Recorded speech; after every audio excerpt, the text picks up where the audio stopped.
do ano, e começa a bater um certo desespero quando a gente anda pelas ruas, vê os Papais Noéis já espalhados por todos os lugares, os enfeites, as luzes, e aí cai a ficha que o final do ano já bate a porta. Já está chegando aí o final de 2013. E é interessante que esse período, para nós, a gente não entende bem se é um final ou se é um recomeço. Se é o final de mais um ciclo ou se é o recomeço de mais um ciclo. A gente começa a pensar a dezembro chegando e a gente vê que está acabando o ano. Nós começamos a avaliar o que nós fizemos, a gente começa a correr atrás. Eu brinquei aqui na mensagem de domingo que a nossa agenda de 2010 ainda está incompleta. Mas nós já temos que virar o calendário, nós já temos que começar mais um ano. E aí quando chega no final do ano, a gente começa a perceber que muita coisa ficou para trás sem fazer, mas também parece uma nova oportunidade para recomeçar. É mais um alívio. A gente fala, tomara que acabe logo. Alguns dizem assim, né? Alguns estão com saudade já. Foi tão bom 2013, pena que ele vai embora. Mas para outros, não vejo a hora que acabe. Tem que acabar logo esse ano, porque daí vou dar uma virada na página, vou começar do zero. Como se as coisas pudessem realmente mudar apenas com uma data de um calendário. Mas Deus é tão gracioso, Deus ele não se prende ao tempo. Deus é um Deus que não está limitado ao nosso calendário. Mas Ele conhece a nossa limitação, Ele sabe da nossa impaciência, das nossas imperfeições, da nossa ansiedade. E por isso eu creio que Ele dividiu em tempos assim. Em semanas, horas, meses, anos, para que nós pudéssemos o tempo todo ter uma chance de recomeçar, uma chance de fazer diferente e de fazer novas escolhas, novas decisões. Mas quando a gente pensa nessa oportunidade que nós temos, chegando o final do ano, a hora que a gente começa a preparar 2014, nós começamos a perceber que as oportunidades estão na nossa frente, as portas estão se abrindo, mas surge o medo para saber se elas são de Deus mesmo, se é o tempo chegado de Deus para a nossa vida, se é a hora que Deus queria que acontecesse aquilo, e aí nós começamos a ter um certo receio do novo ano. Nós temos um certo medo do que vai acontecer no próximo ano. Eu não sei qual é o seu costume na virada do ano, se é sopinha de lentilha, se é nhoque, né? Gente, o nhoque não vai trazer prosperidade, mas se você fizer, me convide. Você pelo menos vai ter mais alguém orando por você no próximo ano. Mas quando a gente começa a fazer isso no final do ano, eu tenho um costume, obviamente depois de abraçar, antigamente era minha mãe, hoje é minha esposa, depois a minha filha, para que a gente tenha mesmo aí mais um ano abençoado. Mas depois disso eu retiro-me um pouco e começo a refletir naquele momento como vai ser as férias, como que vai ser o ano todo. E tem uma igreja de Tararé que chega nesse período do ano, eles têm uma campanha que é 12 dias de orações para 12 meses de bênçãos e vitórias. Aí eu gostava desse tema porque só orava 12 dias para garantir 365, era uma beleza, né? Era um bom negócio. Mas aquele pequeno momento é um momento que passa assim, a gente costuma falar que passa a vida diante de nós, né? Então a gente começa a ver as falhas, os erros e tentar melhorar no próximo ano. Mas o perigo que nós temos é que apesar de toda a mudança do calendário, apesar de toda a consciência que nós temos de uma nova oportunidade, de uma nova porta se abrindo, um novo recomeço, mas a gente traz algumas bagagens com a gente. Traz a nossa natureza pecaminosa, traz os nossos anseios limitados demais, e aí nós começamos a visualizar um novo ano, uma nova oportunidade, com as mesmas ansiedades, os mesmos medos, e aí tentar visualizar ou projetar com as mesmas consequências do pecado que nós temos em nós. E aí, infelizmente, nós acabamos perdendo o privilégio de fazer algo novo, algo diferente. Porque nós começamos a ir atrás das nossas próprias ansiedades, das nossas próprias fraquezas, e aí quando vai chegando março, abril, já começa a cansar de novo. Já começa a sonhar que acabe logo o ano. Por quê? Porque nós visualizamos, projetamos, baseado nas nossas próprias ansiedades. Quando eu estava pastoreando a igreja de Ponta Grossa, nós trabalhávamos em séries lá. Então todo mês nós tínhamos uma série. E aí nós percebimos que a igreja, no mês de abril, ela dava uma queda. Então ela vinha toda animada, chegava abril, começo de maio, ela dava aquela desanimada. Aí então foi na época do Oscar, a indicação do Oscar, teve aquele filme A Guerra ao Terror, que era o que ia ganhar mais prêmios e tal. E nós reunimos os pastores e decidimos fazer Guerra ao Desânimo. Era o tema da série Guerra ao Desânimo. E aí nós elaboramos um teatro, pegamos 2 rapazes da igreja que eram bons nisso, e aí nós pegamos e fizemos um teatro, uma série, assim, a introdução da mensagem era um teatro de um soldado na guerra. Então, primeiro, quando chama para o combate, aquele desejo da vida toda, aqueles sonhos, expectativas de um dia defender o seu país, ele vai para a guerra. Aí o segundo já vence a primeira batalha, continua animado, aí de repente descobre que uma batalha é maior, e aí vai cada vez mais desanimando, e aí chega no final, então ele tinha a resposta do seu capitão que eles venceram a guerra. E ele poderia pegar sua mochilinha, voltar para casa, porque a guerra havia terminado. E naquele dia foi eu que preguei. E aí então parece que as coisas aliviam, se acabou o ano, a guerra terminou. Mas aí então a gente lembra que qualquer momento você pode ser convocado de novo para uma nova guerra.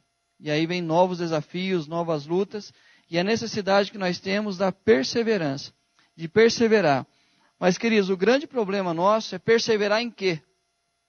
Que perseverança, fala, não, você tem que ser perseverante, você tem que animar, você tem que levantar todo dia e correr atrás. Mas perseverar em quê? Essa é a questão que nós temos que questionar o tempo todo na nossa vida. Em que nós estamos perseverando?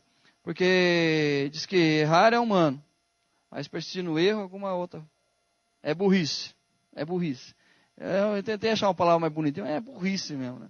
Mas a gente pensa assim, não, eu estou perseverando. E aí, então, quando a gente olha ao nosso lado, todo mundo já avisou, todo mundo falou que as coisas não estão acontecendo, aquilo não vai dar uma coisa certa, mas a gente continua perseverando. Aí entra a nossa teimosia, entra aí talvez a nossa fé. Tem aquele filme, né? Fé demais não cheira bem. Então entra uma fé tremenda e a gente começa a achar que aquilo vai acontecer e eu vou provar para todo mundo. E eu não sei se vocês perceberam, mas muitas músicas evangélicas novas hoje, elas falam disso. Por exemplo, aqueles que me viram na luta e não me ajudaram, eles vão me aplaudir. É eles que vão, o português bem claro, é na cara deles que eu vou esfregar a minha vitória. Então é a música do momento agora. Tem uma outra que até um dia eu mandei para o pastor Douglas, que ele gosta um pouco de Coca-Cola, porque é só um pouquinho de Coca-Cola, e não há rato que faça ele parar de gostar de Coca-Cola. Eu não gosto de Coca-Cola, só quando eu estou almoçando, estou tomando café, estou jantando. Mas a música era assim, né? Eu vou convidar os meus inimigos, ou seja, aqueles que zombaram de mim diante da luta, para tomar comigo um churrasco com Coca-Cola.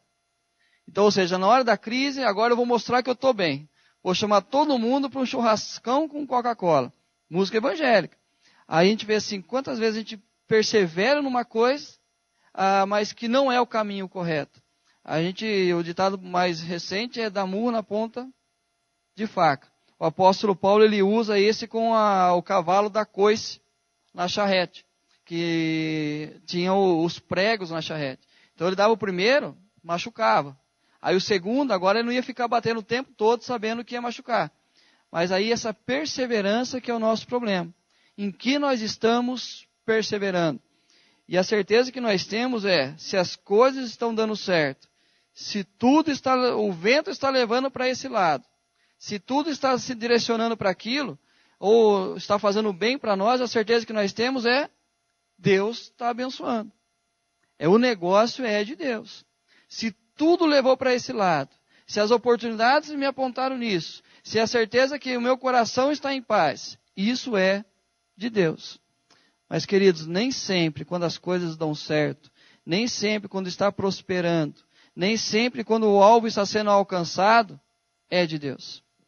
Porque a gente pega, por exemplo, a vida quando Judas reúne ali os homens e vendeu Jesus, termina o texto falando que houve grande alegria entre eles.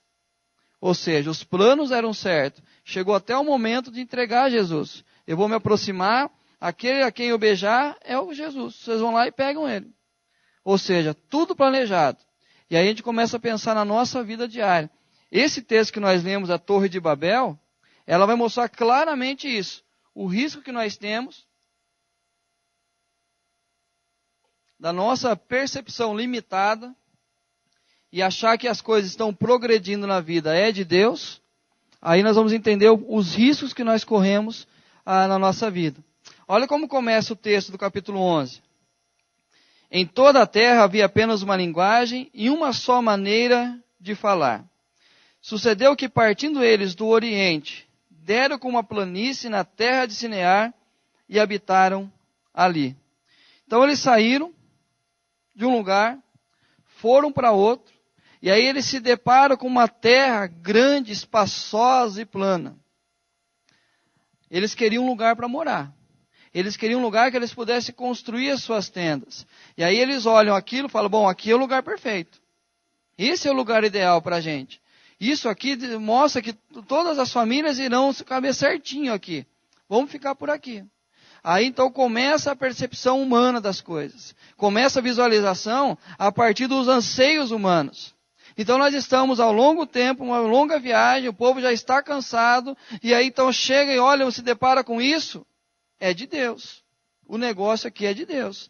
Foi Deus que preparou essa terra, é Deus o construtor de todo mundo, então certeza que Ele preparou esse lugar para a gente. E aí começa o diálogo. E disseram uns aos outros, vinde, façamos tijolos e queimemo-los bem. Os tijolos serviram de pedra e o betume de argamassa. Vinde, façamos tijolos, queimemo-los bem. E aí então eles já tinham todo o material necessário. Todo o material para a construção do que eles queriam estava ali à disposição. A terra era perfeita. O material estava à disposição. E aí o texto continua. Vinde, edifiquemos para nós uma cidade, uma torre cujo topo chega até os céus, e tornemos célebre o nosso nome, para que não sejamos espalhados por toda a terra. Eles tinham a terra boa, espaçosa, eles tinham o material necessário, e eles tinham a mão de obra para aquilo. E a intenção do coração deles era a melhor possível. Nós já temos tudo preparado aqui. Agora nós podemos construir. Mas qual a motivação do coração de vocês para construir isso? Para que a gente fique juntinho. Para que a gente não se perca. Para que nós possamos cada vez mais nos unirmos. Vamos morar todo mundo no mesmo lugar. Vamos morar todo mundo no mesmo espaço. Vamos ficar aqui. Porque se nós sairmos daqui, com certeza uma família vai se cansar no caminho. Vai ficar por ali. Outra família vai achar que uma terra é melhor, vai para lá. E aí, infelizmente, as famílias vão se espalhar. Vamos ficar todo mundo junto. Vamos ficar aqui, a intenção é boa. E aí o que ele continua dizendo o texto. E tornemos célebre o nosso nome. Tornemos célebre o nosso nome. Ou seja, vamos nos tornar inesquecíveis. Vamos marcar uma época nesse mundo. Todo mundo vai se lembrar de nós. O nosso nome vai ter destaque. Vai ter ali uma placa ali dizendo aqui, agora essa sala foi feita em homenagem à família tal. Se não fossem os nossos pioneiros, se não fossem os nossos antepassados, tornemos célebre o nosso nome. É interessante que é tudo aquilo que nós corremos atrás todos os dias. Segurança, estabilidade, reconhecimento, os nossos méritos. Não é isso que nós queremos todos os dias? Por mais que a gente tente falar, não, eu não ligo para isso. Mas quando vem um elogio, não precisava, eu não dou muita bola para essas coisas. A gente faz querendo que alguém, seja um copo com água que a gente leva para alguém que pediu na porta, a primeira coisa que você faz é ver se tem vizinho olhando. Né? Aí o seu coração vaidoso fala assim, não, é porque ele não quer que ninguém veja fazendo isso, né? Aí você sai depois, assim, você dá aquele sorriso pro vizinho, esperando que ele fale, olha, gostei de você dar uma água pro rapaz aí, né? Coitado, estava pedindo fazia tempo. E aí, então a gente quer que alguém reconheça o nosso trabalho. Então o que eles queriam era exatamente isso. A certeza que eles poderiam alcançar a estabilidade, a segurança, o crescimento, a manter a família unida. É o que nós corremos todos os dias atrás. Ninguém aqui abandona a família para que fala assim, não, eu estou trabalhando porque eu não quero ficar com a minha família, não, porque eu quero o melhor para ela. É por isso que eu estou ausente, é por isso que a gente não vê mais os filhos, não vê mais ninguém. Por quê? Porque eu estou lutando pela unidade da família. E aí quando a gente pega um texto como esse, e a gente fala, o negócio é de Deus. Porque olha, eis que o Senhor desceu para ver a cidade e a torre que os filhos dos homens edificavam. Estava caminhando. E aí Deus estava contemplando. E aí então imagina assim, né? A gente fala, não, ó, Deus está vendo, Deus está se sentindo feliz com isso. Deus está contemplando, Deus vem ao meu encontro o tempo todo. E a obra está acontecendo. Ela está sendo construída a torre, está sendo edificada. E aí quando os olhos começam a ver, aqueles que estavam preocupados, de repente com uma dúvida no coração, será que isso aqui vai dar certo? E aí começa a surgir a torre, começa a surgir os primeiros andares, o que acontece? Vamos todo mundo agora.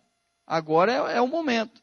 O momento é esse, é a hora de investir aqui. É essa a direção, é onde Deus está abençoando. E aí aqueles que talvez estivessem desanimados ou questionando o que estava acontecendo, começaram a se envolver ainda mais. Mas aí o texto continua. E o Senhor disse, eis que o povo é um e todos têm a mesma linguagem. Isso é apenas o começo. Agora não haverá restrição para tudo o que intentam fazer. Ou seja, Deus nos fez capacitados. Deus nos fez com sabedoria. Mas aí que é a preocupação que mostra. Versículo 7 diz assim, vinde, desçamos e confundamos ali a sua linguagem, para que um não entenda a linguagem de outro. E aí o Senhor os dispersou dali para toda a superfície da terra, e cessaram de edificar a cidade. Qual que era o projeto inicial? Vinde, façamos, vamos construir, vamos tornar o nosso nome célebre, vamos aqui permanecer unidos. Qual que foi o resultado? Dispersão. Espalharam por toda a terra.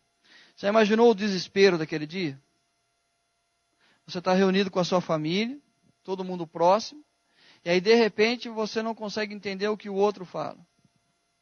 Você já não consegue se comunicar com sua própria família. A confusão que vê. E de repente você começa a ver desmoronar todo aquele projeto. Todo o projeto de uma vida começa a cair. E aí quando você menos espera aquilo que era o projeto inicial, de tornar o cérebro o nome deles, quem são eles? Quem é o arquiteto daquilo ali? Quem que é o grande engenheiro da obra? Quem que foi responsável por trazer o pessoal para trabalhar? Nós não conhecemos, nós não sabemos o nome deles. Ou seja, o que eles mais almejavam foi ocultado ao longo da história.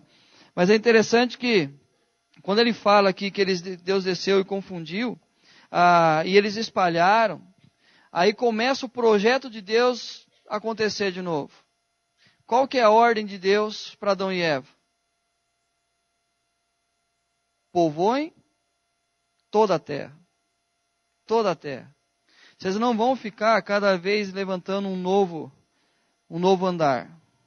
Não, vocês vão povoar toda a terra.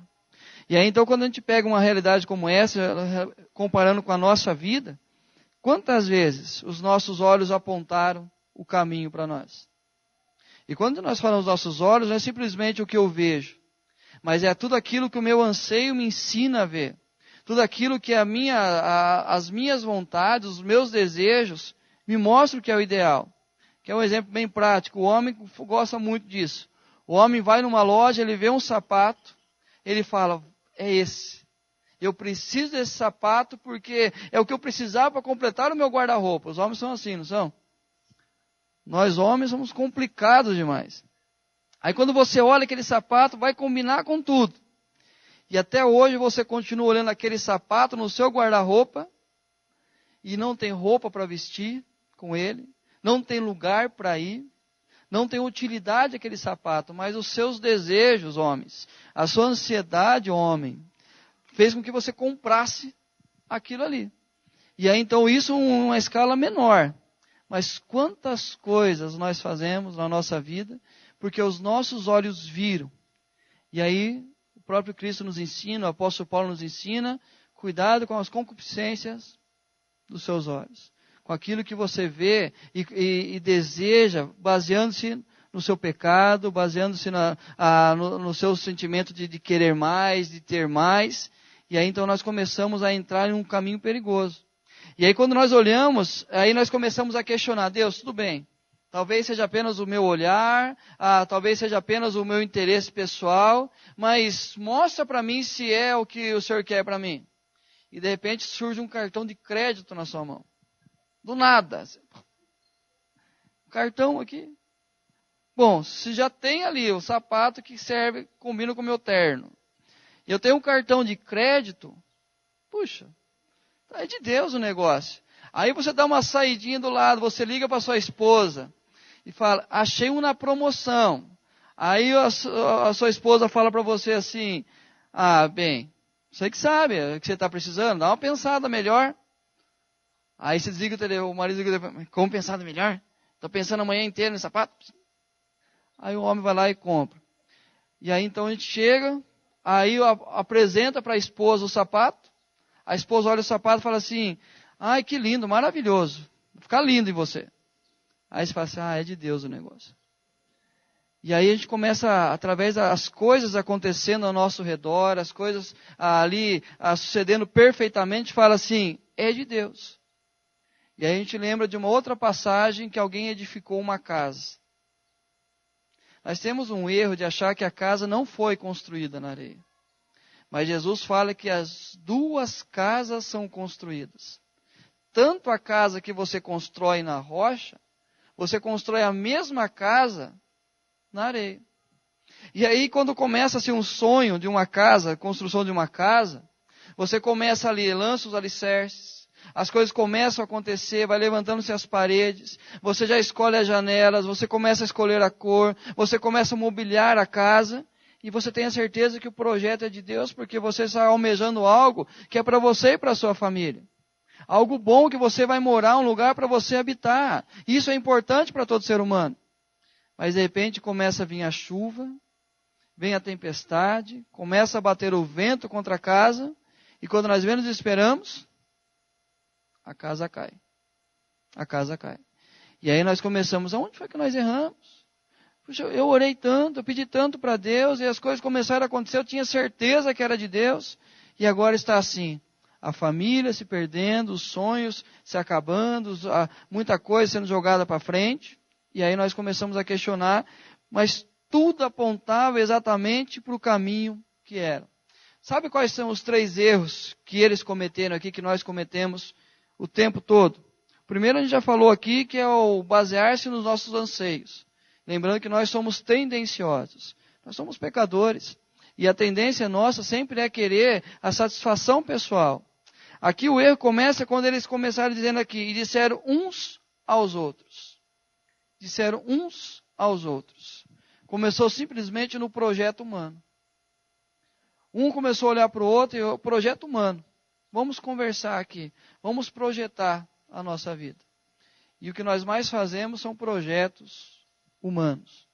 E aí então nós perguntamos, mas como assim, pastor, um projeto humano? Se todos os projetos são parte de nós humanos, e tudo aquilo que nós visualizamos está no nosso coração, então são projetos, todos são projetos humanos. A gente vai entender a partir do capítulo 12, a diferença entre um projeto humano e um projeto divino na nossa vida. Mas aqui ele fala que ele partiu entre eles, sonho nosso, limitado. O segundo aqui, o problema entre eles, é o reconhecimento. Eles queriam um reconhecimento humano. Assim como eles começaram entre eles planejar, o que eles mais queriam era reconhecimento humano, aplauso dos outros.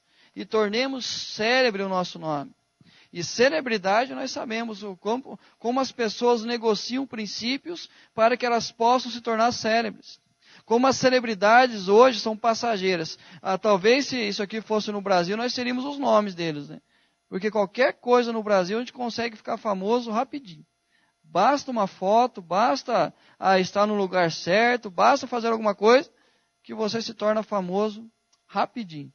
Mas aí quando nós olhamos assim o reconhecimento humano, e aí vamos pensar por partes da nossa vida. Os nossos filhos fazem de tudo para ir bem na escola, almejando o futuro deles.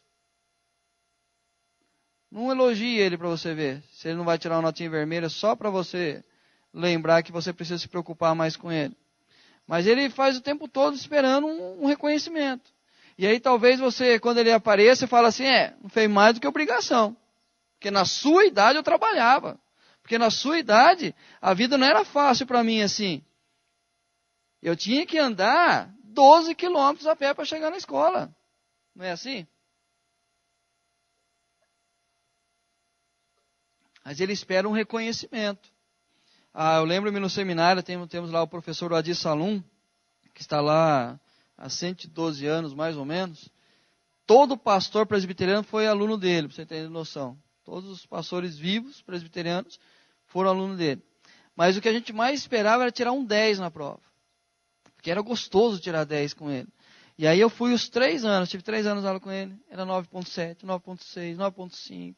E não conseguia chegar nos abençoados 10. Na última prova com ele, eu falei assim, hoje tem que tirar 10. E a gente fazia prova na folha de almaço. E eram 4 perguntas que ele dava, uma por folha.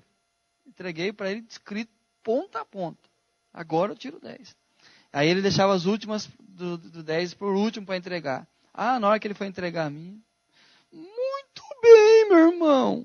Um 10, faz um quadro na sua casa, meu irmão. Mas era alegria porque ele comentava a prova toda. Né? Então tem aquele ladinho nosso, assim, um dia eu vou tirar esse 10 com ele. E aí os filhos são assim. A esposa faz aquele almoço gostoso, todos os dias para nós. Não é para você chegar e falar assim, tá boa, hein? É para você elogiar. Ela faz para que você possa ver que ela está valorizando você. O maridão chega sujo em casa, ele faz aquela cara de cansado quando ele chega, e ali coloca ali, joga as coisas no sofá. Não é para você brigar com ele, essa blusa no sofá, essa roupa do serviço aqui. É para você valorizar que ele trabalhou o dia inteiro. Que ele correu atrás do ganha-pão da família o tempo todo. Então, ou seja, nós o tempo todo queremos o reconhecimento humano. Mas o que nós não podemos é firmar a nossa vida no reconhecimento humano. Porque esse reconhecimento humano é perigoso demais. Porque hoje nós somos aplaudidos. Amanhã, o mesmo povo que Hosana, Hosana, a Deus nas alturas, crucificam. Isso falando de Jesus. Chegou o momento de entregar a vida, fez muito mais do que ele tinha feito até aquele momento. E entregar a vida por cada um de nós. Mas os mesmos que aplaudem são aqueles que vão vaiar. Por quê? Porque nós somos limitados, vamos errar a qualquer momento. E aí quando nós pensamos nessa questão, que eles então projetaram os sonhos humanos, visualizaram apenas os seus anseios e esperaram o aplauso humano, a consequência foi, dispersou dali pela superfície da terra e cessaram de edificar a cidade. Por mais boas que sejam as intenções, nós temos que questionar aonde isso vai nos levar. Qual é o real objetivo que nós temos naquilo que nós estamos construindo. E aqui, parece que, como a gente falou, tudo conduzia para a melhor coisa possível. Tudo estava aberto para eles, para que eles pudessem fazer a melhor obra. Mas as boas intenções, onde está cheio? O inferno está cheio. E aí nós temos que avaliar se, apesar de ser uma boa intenção, se aquilo vem do coração de Deus. Apesar de ser boas coisas, se aquilo realmente vai glorificar a Deus. Se é o projeto inicial de Deus para a nossa vida. Mas graças a Deus que tem o capítulo 12. Que aí muda totalmente a história. Alguém conhece Abrão? Pessoalmente não, daqui uns dias, daqui uns 50 anos, 100 anos. O pastor vai ter 120, então eu vou ter uns 121 para poder ganhar dele. Mas um dia nós conheceremos aí, Abrão. Mas se passaram milhares de anos e nós conhecemos a história dele, não conhecemos? Abraão é conhecido como o pai da fé. É interessante que quando a gente olha um texto capítulo 11, não cita ninguém, não fala de ninguém, e o objetivo era tornar o nome célebre. No capítulo 12 começa a contar a história e a hora disse o Senhor a Abrão. E aí nós conhecemos, de Gênesis a Apocalipse, vai falar de Abrão. E aí hoje nós ouvimos a história de Abraão. Nós conhecemos tudo o que aconteceu com Abraão. Nós conhecemos as descendências de Abraão. Nós conhecemos toda a história do seu povo. E aí nós começamos a comparar o capítulo 11, como as coisas mudaram totalmente no capítulo 12. Aquilo que eles almejavam no capítulo 11, começou um novo projeto no capítulo 12. Aquilo que eles tinham como anseio foi confirmado na vida de Abraão. Mas olha a diferença do texto. No capítulo 11, diz assim, versículo 3, e disseram uns aos outros. Olha como o capítulo 12 começa. Ora, disse o Senhor a Abraão. Disse o Senhor a Abraão. Mudou totalmente a forma de começar um novo ano. Começar uma nova fase na nossa vida. Começar um novo projeto. Porque agora não é um dizendo para o outro. Não é os nossos anseios comunicando para nós. Não é a nossa natureza pecaminosa nos apontando o caminho que devemos seguir. Mas agora disse o Senhor a Abraão. Agora é Deus dirigindo a palavra ao homem. É Deus agora apontando o caminho para um ser humano poder seguir. E é interessante que lá eles queriam cada vez mais ficarem unidos. Mas a palavra que veio de Deus para Abraão é um pouco complicada de se entender. Olha a ordem que ele dá. Sai da tua terra, da tua parentela, da casa de teu pai, e vai para a terra que te mostrarei. Com toda a sinceridade no seu coração. Qual o plano que parece de Deus aqui? O do capítulo 11 ou do capítulo 12? Gente, a gente está aqui na terra. A família está junta. A mão de obra está aqui. Não há perigo, não há inimigos ao redor. Está todo mundo com o mesmo intento no coração. Mas o capítulo 12, a primeira ordem. Sai da tua parentela. Ou seja, deixa a sua família. Abandona a sua família. Deixa para trás eles. Deixa. Vai para um lugar que eu vou mostrar para você. Mas aonde? Não sei. Vai, segue. Onde eu vou, não sei. Mas apenas a ordem vai para a terra que eu te mostrarei. Não é aquilo que os nossos olhos podem ver, mas é aquilo que nós podemos visualizar lá no futuro. Isso é a fé. Isso é a fé. É a certeza daquilo que nós não conseguimos ver. É a certeza daquilo que nós não esperamos. Mas humanamente falando, abandonar a família, deixar a casa, deixar tudo para ir para um lugar para onde eu não sei o que vai acontecer, é melhor ficar com o povo do capítulo 11. É melhor escolher aquilo que está certo. Ou seja, qual que é o ditado popular? Não troque o certo pelo duvidoso. Então é melhor eu ficar aqui mesmo. É melhor eu fincar minhas estacas aqui, fazer a minha tenda aqui. Eu não vou desafiar nada, eu não vou correr atrás de coisas maiores, eu simplesmente vou ficar no meu cantinho, tranquilo, porque talvez os desafios maiores lá podem ser perigosos demais. Mas aí começa o diálogo dizendo assim, sai da tua terra, da tua parentela, e vai para a terra que eu te mostrarei. Aí no versículo 2, de ti farei uma grande nação. De ti farei uma grande nação. Capítulo 11 era uma grande nação. Era um grande povo. Era tão grande esse povo que eles queriam que a torre chegasse até o céu. Para que todo mundo pudesse ficar ali. E aí quando a gente pensa nessa realidade, capítulo 12 agora, Deus falando a um homem, sai da tua terra, da tua parentela, e eu vou fazer de você uma grande nação. O que é mais fácil?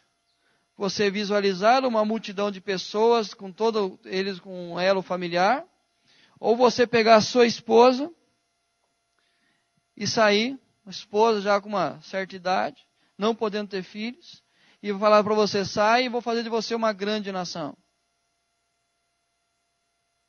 Vamos ficar por aqui, a gente acaba, está todo mundo junto mesmo? Não, sai, eu vou fazer.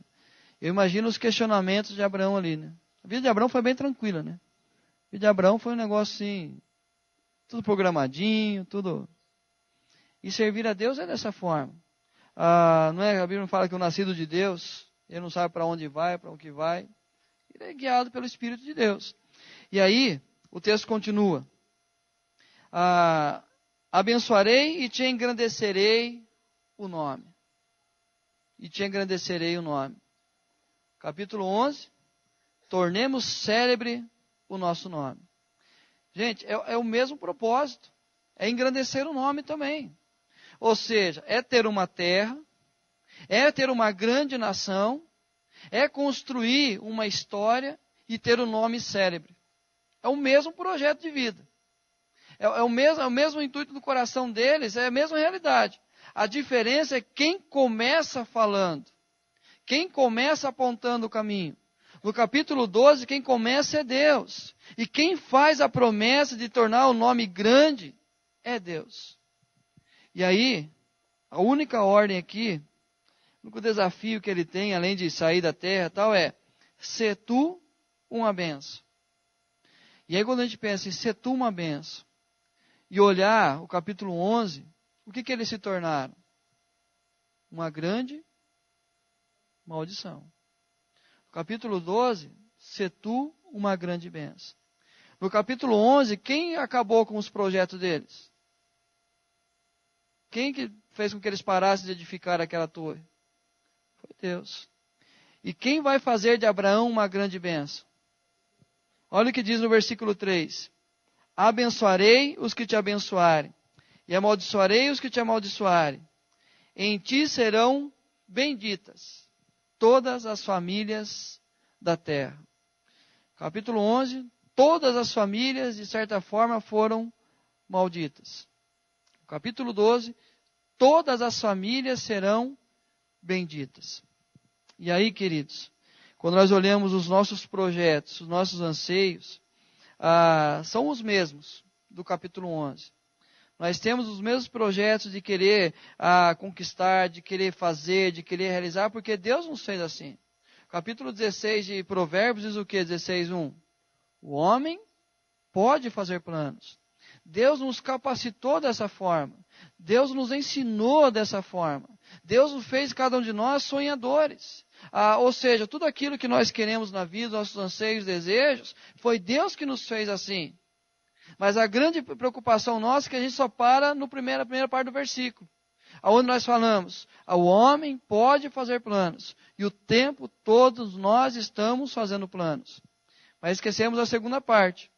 Que a resposta certa dos lábios vem do Senhor. Ou seja, quem pronuncia a palavra final é Deus. Na nossa vida, quem deve pronunciar a palavra final é Deus. E aí, quando nós pensamos nessa palavra final, não é o sentido de agradecimento por aquilo que nós conquistamos. Mas a palavra final o projeto é esse.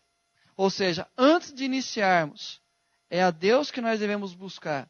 É em Deus que nós devemos nos apoiar. É a Deus que nós devemos dar a primazia da nossa vida. Por quê? Porque senão nós estaremos ouvindo uns aos outros. E estaremos ouvindo a nós mesmos. E aí a grande preocupação é que nós oramos tanto acerca de uma coisa, que nós achamos que porque nós estamos orando tanto acerca daquilo, é a vontade de Deus para nós. Eu sempre brinco com jovens. Aqui eu já falei um dia que um jovem foi num acampamento e disse que, Senhor, orou a noite toda, de manhãzinho foi o primeiro a chegar no refeitório. Senhor, olha, a primeira que entrar naquela porta vai ser a minha esposa, é do Senhor para mim. E aí entra a mais desprovida de beleza do acampamento. Aí ele abre o olho e fala, Deus, eu estou falando sério, Deus. A segunda que entrar ali vai ser ela. Ou seja, nós começamos a arquitetar os nossos projetos, nossos sonhos, e Deus vai mostrando outra coisa. Não, Deus, é outra coisa que eu quero. É outra forma, outro jeito. E aí a gente acaba complicando ainda mais a nossa vida. Mas chegando o final de 2013, você já começou a projetar aquele regiminho para janeiro, a leitura da Bíblia para o ano todo, a maior frequência na igreja, a economizar um dinheirinho, já pensar no futuro. Tanta coisa nós estamos projetando, mas nós temos que começar através da dependência de Deus. Orar, para ver se aquilo é da vontade de Deus para a nossa vida. E aí então nós temos que aprender a ouvir a voz de Deus. E tem aquele hino que a gente canta, eu gosto bastante de cantar, que fala de oração, que diz assim: ao meio-dia, quando os sons da terra abafam de Deus a voz de amor. Ao meio-dia. E eu imagino assim, que ele escreveu num outro período, totalmente diferente do nosso. O que era o meio-dia há 500 anos atrás, do meio-dia hoje? Como que é o seu meio-dia? Aquela hora que você relaxa, tranquilo, está tudo resolvido mesmo, vai almoçar tranquilo, vai poder experimentar aquela comidinha gostosa. Não, o meio-dia é desesperador. Se você tenta fazer uma coisa no centro da cidade ao meio-dia, você vai perceber como é complicado isso. E aí então, quando os sons da terra abafam mais de Deus a voz de amor. E aí quando a gente pensa, quanto mais nós queremos de Deus, parece que cada vez mais nós ouvimos outras vozes. E essas outras vozes não é o além, mas são as nossas próprias vozes. As vozes que a mídia tenta o tempo todo colocar na nossa mente, as vozes que a sociedade tenta nos direcionar, as vozes das nossas derrotas do passado, dos nossos desânimos, as vozes das pessoas que olham para nós e falam que nós não teremos jeito, que aquilo não vai mudar, que daqui é de mal a pior.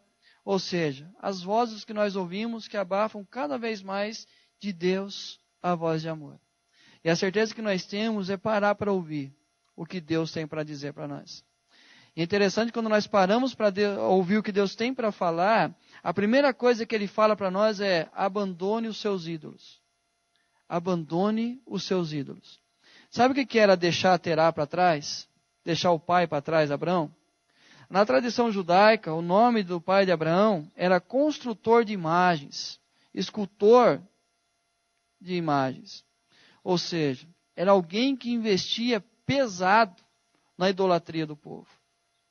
Então, deixar o pai para trás era abandonar os seus ídolos. Era abandonar toda a tradição religiosa apegada a ídolos. Ou seja, a construção de ídolos que nós temos, a primeira coisa a fazer, ao ouvir a voz de Deus, Deus vai falar: primeira coisa, querido, abandone os seus ídolos. E quais são os nossos ídolos? Lembrando que idolatria é tudo aquilo que você coloca no lugar de Deus. Aquilo que você coloca no lugar que é único, exclusivo de Deus. E aí nós precisamos aprender a abandoná-los. E aí o que vai ser, cada um sabe qual é o seu ídolo. Cada um sabe o que tem primazia na sua vida. A partir daí, você vai começar a investir naquilo que realmente vale a pena. Aquilo que realmente vem de Deus para a sua vida. Não aquilo que você construiu como um Deus para você, mas aquilo que é de Deus para a sua vida. E aí ele fala: sai da tua parentela e vai para onde eu vou te mostrar. A partir daí, tirou os seus ídolos. É Deus que começa a apontar o caminho para nós. É Deus que começa a dar uma nova visão de vida para cada um de nós. É Deus que começa a reorientar as nossas escolhas, as nossas decisões. Eu imagino que ao longo da viagem, talvez Abraão poderia falar assim: é aqui? É ali? Eu vou mostrar para você. A Janaína está lá embaixo, eu espero que seja desligado o microfone da cozinha, senão desliguem. Mas ano retrasado, eu levei a minha sogra para ir para a praia. Primeira vez que ela foi para a praia. Siga um exemplo do pastor e abençoe a sogra de vocês, tá? Eu levei minha sogra para a praia. E a minha sogra tem um personagem de um filme que ela lembrou muito a gente, que eu não vou comparar ela aqui, mas vocês vão saber. Já chegamos? Está longe? Está muito longe? É algum lugar muito, muito longe. Um reino muito, muito longe. Muito, muito distante. Mas ela fala: aqui está perto, está chegando, está chegando. Qualquer rio que passava, ela falava assim: é aqui o mar. E aí eu brincava com ela assim: vamos parar aqui. Algumas vezes eu parava na estrada. Meu cunhado está ali, rapaz. Esqueci que meu cunhado está ali. Você estava no carro? Eu também não estava no carro. Não levei ele. Graças a Deus, essa viagem, meu cunhado não foi. Mas também veio morar comigo depois. Mas aí, todo o caminho ela mostrava: é aqui. E eu imagino Abraão nessa viagem. Indo para um lugar que ele não conhecia, não sabia a distância. Quantas terras de Sinear ele encontrou pelo caminho? Quantas terras de Sinear ele pôde encontrar pelo caminho? E Deus mostrando outra realidade para ele. E aí chega um momento que Deus para numa terra, e aí ele começa a crescer o seu rebanho, os pastores começam a brigar entre eles com o seu sobrinho, e aí ele fala para o sobrinho dele, escolhe a terra que você quer. O que o sobrinho faz? Ah, vou aquela ali. Olha lá, fazer um pesque-pague ali, uma rede, colocar ali, é aquela terra que eu vou. E a terra bem tranquila para se morar, né? E aí nós sabemos a consequência daquela escolha, a terra que agradava os seus olhos. E a presença de Deus constante. Eu vou mostrar para você aonde você vai. Eu vou estar o tempo todo do seu lado. E é saber que o direcionamento de Deus na nossa vida. Eu sempre falo que a oração, a gente perde o maior privilégio da oração. Porque nós oramos visualizando a resposta da oração, não é? Eu apresento as minhas causas esperando apenas a resposta. E eu falo, Senhor, faz isso, Senhor, faz aquilo, Senhor, tal coisa. Mas eu esqueço o maior privilégio que eu tenho na oração. É a presença de Deus na minha vida. É a certeza que Deus se faz presente na minha vida. Então não é simplesmente eu falar, Deus, aponta o caminho para mim. Como se fosse o guia, apenas o vendedor de mapas na porta do deserto. Aquele que ficava na porta do deserto ali, como se o deserto tivesse porta, né, mas é a entrada do deserto, e vendendo um mapa. Ó, você vai aqui, se quiser aluga um animal, você vai, chega do outro lado. Mas também tinha os guias do deserto. Quando você lê o texto do eunuco, que fala assim, você entende o que você lê? Ele fala, como que eu vou entender se não há quem me explique? A palavra que ele ia traduzir para a quem me explique era exatamente o guia do deserto. Como que eu vou poder chegar à conclusão certa se não há quem caminhe comigo? E imediatamente Filipe sobe ali no carro dele e eles seguem juntos. Ou seja, a presença de Deus sendo guia do nosso deserto, ao longo do nosso caminho. E a certeza é que a proteção divina vai começar a ser bênção na vida dos outros, não somente na minha vida. Aqueles que te amaldiçoarem, Deus vai tomar conta deles. Mas aqueles que te abençoarem, a minha bênção eu vou estender para eles também. Então essa presença constante de Deus. E aí diz assim no versículo 2, de ti farei uma grande nação. Nós já vimos que é Deus falando, Deus apontando o caminho e Deus confirmando aquilo que Ele tem de projeto para cada um de nós. O que Deus tem de melhor para cada um de nós. De ti farei uma grande nação. Eu escutei uma música esses dias, o nome da música eu não vou lembrar, mas a letra dizia assim, esse povo tem um dono. Este povo tem um dono. E falava exatamente disso, assim, desse cuidado que Deus tem com a vida daqueles que o buscam. Como Deus cuida de nós. Como Deus tem, a Bíblia fala que Ele tem um mural na frente dele, ele está o nome de cada um de nós, que somos preciosos tesouros aos olhos de Deus. Então, ou seja, a intimidade de Deus é para aqueles que o buscam. Então, a certeza que nós temos é que os projetos de Deus vão se tornando realidade na nossa vida. Cada vez mais, vai se tornando presente. O pastor Ezequiel fala muito disso, que as realidades de Deus se tornem presentes na nossa vida. E aí quando a gente começa a olhar ao nosso redor, a nossa vida, a nossa trajetória até aqui, a gente percebe o quanto Deus caminhou conosco. Israel tinha uma consciência tremenda disso. Quando você lê os Salmos, eles vão dizer assim, se não fosse o Senhor, se estivesse ao nosso lado, Israel que o diga. Se não fosse o Senhor que estivesse ao nosso lado, Israel que o diga. E Abraão, quando Deus fala para Moisés, Moisés, tudo bem, eu não vou condenar esse povo, mas você vai guiar e eu não vou no meio desse povo, eu não estarei entre eles. O que Moisés fala? Senhor, eu não dou um passo, porque o que faz esse povo, diferente dos outros povos, é a presença do Senhor. É a presença do Senhor. Então entender que Deus tem um caminho para nós. Deus tem ali algo para nos apontar. E Ele vai nos levar nesse caminho. E a certeza que Ele fala que Ele vai tornar o nosso nome célebre. Ou seja, eu não preciso que as pessoas me aplaudam. Eu não preciso de uma sociedade me elogiando. E nós sabemos que ela só vai elogiar se nós fazermos aquilo que agrada a eles. Mas se eu fizer aquilo que Deus colocou no meu coração, eu tenho a certeza que Deus é quem vai me honrar. Quando lá em João 12, Jesus fala que aquele que me segue, aquele que me segue chega junto comigo, e aí ele termina dizendo assim, e o Pai o honrará. Você vai caminhar com Jesus e quem vai honrar a nossa vida é Deus. Quando ele fala, quando Paulo escreve aos de Éfeso, falando em relação ao trabalho, o servo e o seu senhor, que fala que aquele que trabalhe, não trabalhe para que seja visto pelos homens, mas como se fosse para Deus, porque a sua recompensa, a sua honra, vem de Deus. Ou seja, não adianta eu trabalhar esperando que os homens valorizem, que o meu patrão vai me dar um aumento, porque eu sou um funcionário exemplar, quando ele se faz presente. Não, mas quando eu tenho consciência que o meu trabalho é um trabalho que Deus me deu, e eu estou honrando a Deus no meu trabalho, a prosperidade vem. Por quê? Porque é Deus quem vai honrar. É Deus honrando a cada um de nós. E aí ele termina o texto, benditas serão todas as famílias da terra. Em ti serão benditas todas as famílias da terra. Já pensou nisso? Que quando você faz projetos, ou buscando ouvir a voz de Deus para você, abandonando os seus ídolos e deixando que Deus mostre o caminho para você, e a certeza que nesse caminho Ele se faz presente todo o tempo, e nesse caminho você vai construindo flores, plantando flores, por onde você passa. Vocês lembram aquela ilustração antiga?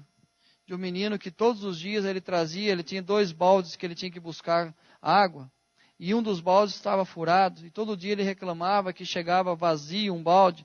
Ele enchia, mas um balde chegava vazio o tempo todo. E aí um sábio se aproximou dele e falou, não desiste de fazer o que você está fazendo. Aí vamos comigo pelo caminho. Ele percebeu que um lado do caminho era repleto de flores, que era exatamente onde o balde furado vazava a sua água ali. E aí quando a gente pensa na nossa vida, nesse projeto que Deus tem para nós, todas as famílias serão benditas. Não vai ser apenas a minha família abençoada, não é somente a minha casa que vai ser o alvo desse amor de Deus, mas aquelas pessoas que se achegarem a mim com boas intenções, as pessoas que me aproximarem dela com boas intenções, essas pessoas serão abençoadas, serão benditas. Eu sei que muitos aqui têm experiências que falam, olha, a sua família foi uma bênção na minha família. O seu exemplo a mim foi importante. E aí, ou seja, essa vai abençoar outras famílias. E a nossa descendência vai ser cada vez mais abençoada. Então, criar filhos na igreja é uma bênção tremenda. Você entender que você faz parte de um povo. E aí, a partir disso, essa bênção começa a se estender para a sua casa, para a sua família. Você começa a visualizar coisas maiores ainda para a sua família, para a sua descendência. Tem uma música que eu gosto bastante que fala que os meus filhos serão. Alguém me ajuda aqui, música. Para cantar eu sou melhor, mas para lembrar da letra. Você imagina como eu sou bom para lembrar de letra. Meus filhos irão perfumar todas as nações. Então só de lembrar já dá uma. Eu não choro, então às vezes dá uma emoçãozinha. Mas só de pensar que a Rebeca vai ser uma bênção, ela vai mudar a geração dela. E uma das coisas que ela vai mudar é esse negócio de começar a namorar cedo demais. Ela vai mudar tremendamente a geração dela. Ela vai mostrar que é diferente. Não, o Felipe é uma referência para mim, viu? Eu oro muito para que seja como Felipe. E ela vai mudar essa... Não, mas eu imagino assim que a futura geração... Na terça-feira nós estávamos lá no Igaçaba, e estamos estudando lá a carta aos Filipenses, e Paulo fala assim, que nós seremos, escreve a carta aos primeiros leitores, e aí a bênção se estende para nós, que fala assim, vocês serão como luzeiros em meio a uma geração corrupta e perversa. E aí o objetivo é preservar a palavra da vida. Olha o privilégio, a responsabilidade que nós temos, de pensar que porque Cristo alcançou a minha vida, e eu dedico a minha vida a Ele constantemente, a futura geração, a Bíblia vai chegar para eles. Por quê? Porque a nossa geração está preservando a palavra da vida. Então, quando fala que Abraão seria em todas as famílias benditas, e nós sabemos que aquilo prosperou, porque aquilo chegou até nós, e a futura geração vai ser bendita, porque nós estamos preservando a palavra da vida. A minoria? Sim, mas a bênção vai ser estendida a outras famílias. Já imaginou que Porque hoje, o pastor Ezequiel sempre fala isso. Ou agradece por aqueles que sustentaram esse projeto no passado, por aqueles que sustentam o projeto hoje. Daqui 3, 4 gerações, se Cristo não voltar até lá, famílias estarão reunidas aqui, serão benditas, porque nós tomamos a decisão de sermos famílias benditas hoje. E aí então os projetos nossos Senhor, eu quero ser uma família bendita e todas as famílias se tornarem benditas também.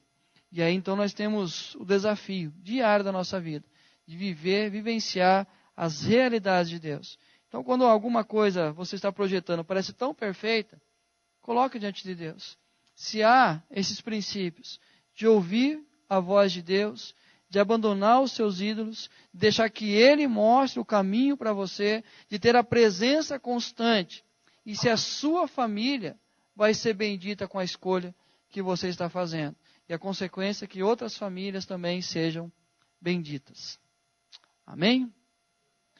Vamos colocar nossa família nas mãos de Deus, os nossos projetos, nossos anseios. A Nery quer falar? Então nós vamos orar, encerrando esse momento, depois eu passo a palavra para Nery. Vamos orar? Pai, nós agradecemos ao Senhor por esta manhã, pela Tua presença na nossa vida, pela certeza, Deus, que somos limitados, somos pecadores, mas, ó Deus, temos a plena consciência que nós servimos a um Deus vivo, um Deus ilimitado, um Deus santo, e que sabe o que é melhor para cada um de nós.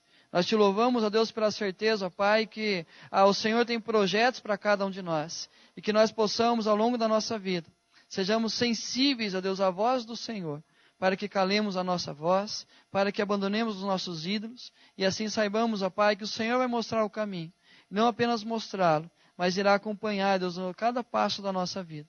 Obrigado, Senhor, pela Tua palavra, obrigado, Senhor, pela forma que o Senhor tem cuidado de nós, e que possamos, ó Deus, ao longo desse novo mês que inicia agora aí, ó Pai, que sabemos que é um mês de transição, um mês, ó Deus, de reflexão, mas que possamos, ó Deus, ao projetar o próximo ano da nossa vida, possamos parar para ouvir a voz do Senhor, em nome do Senhor Jesus. Amém, Senhor.